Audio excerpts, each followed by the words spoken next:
ہر طرف نیکی کی دعوت عام ہو، نیک ہو امت اے نانا اے حسین۔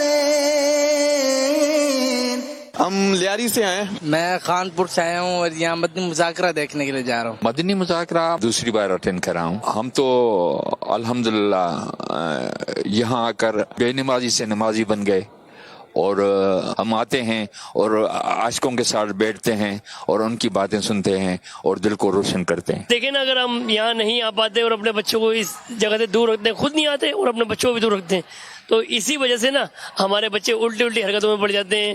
جیسے کہ کچھ دن پہلے میں نے مدنی مذاکرے میں سنا تھا، بچے خودکشی وغیرہ کرتے ہیں اس لیے کہ وہ دین سے دور ہوتے ہیں، انہیں یہ سب پتہ نہیں ہوتا کہ گناہ ہے کیا نہیں ہے، بس وہ دنیا میں گم ہو جاتے ہیں۔ جب جہاں گلزار حبیب میں اجتماعات ہوتے تھے تو وہاں میں نے سب سے پہلے شرکت کی تھی۔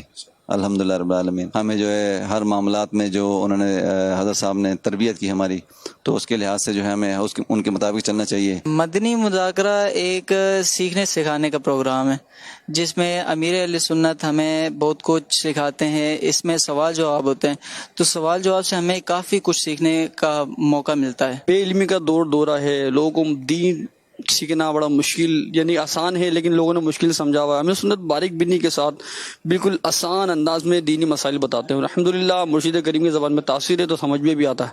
اور دوسری بات یہ ہے کہ میں یہ سمجھتا ہوں کہ مدنی مذاکرہ جو ہے نا اس لیے زیادہ امپورٹنٹ ہے کہ آپ انشاءاللہ تعالی جب سنیں گے تو آپ کو علم دین کے ساتھ ساتھ دنیا کی بہت ساری معلومات حاصل ہوگی۔ بہت امپورٹنٹ چیز ہے مدنی مذاکرہ نا، ہمیں کافی یہاں سے ہیلپ ملتی ہے، بہت سی چیزیں ہمیں سیکھنے کو ملتی ہیں۔ آج کے مدنی مذاکرے میں جو سب سے بہترین چیز سیکھنے کو ملی ہے وہ ہے باپا جان نے جو بتایا وہ رمی جمرات کرنا، اس کا سنت طریقہ بتایا ہے، اور اس کا سنت طریقہ یہ بتایا ہے کہ سیدھے ہاتھ کی شہادت کی انگلی اور انگوٹھا اس میں کنکریاں ہوتی ہیں، اور اس کو اس طرح جمرات کو مطلب کنکری مارنی ہے کہ بغل کی سفیدی ظاہر ہو جائے۔ یہ چیز پہلے معلوم نہیں تھا، آج سیکھنے کو ملی ہے۔ مدنی مذاکرہ جس طرح مچھلی کے لیے پانی ضروری ہوتا ہے، اس طرح ایک مسلمان کے لیے مدنی مذاکرہ اس کی اہمیت رکھتا ہے۔ مدنی مذاکرہ نہیں تو پھر کچھ بھی نہیں۔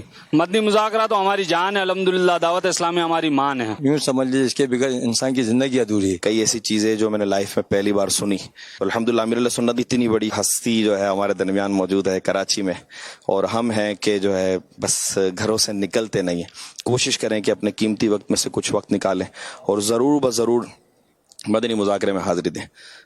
اس کا فائدہ یہ ہوگا کہ انشاءاللہ جہاں ہماری آخرت کے معاملات اچھے ہوں گے وہاں الحمدللہ دنیاوی معاملات بھی ہمارے اچھے ہوں گے، کیونکہ امیر اہل سنت جو ہے نا یہ الحمدللہ وہ ہستی ہیں کہ جو ہر لحاظ سے ہماری تربیت فرماتے ہیں۔ الحمدللہ اللہ ہمیں ان کی قدر نصیب فرمائے۔ دعوت اسلامی یہ صرف اور صرف آپ کی آخرت کی بہتری چاہتی ہے، تو میں صرف یہی عرض کروں گا پاکستان میں رہنے والوں کے لیے بالخصوص اور بالعموم پوری دنیا کے رہنے والوں کے لیے، آپ آخرت کی اپنی بہتری چاہتے ہیں، دعوت اسلامی سے آپ جڑے رہیں، انشاءاللہ العزیز شیطان جو ہے نا دفعہ دور ہو جائے گا۔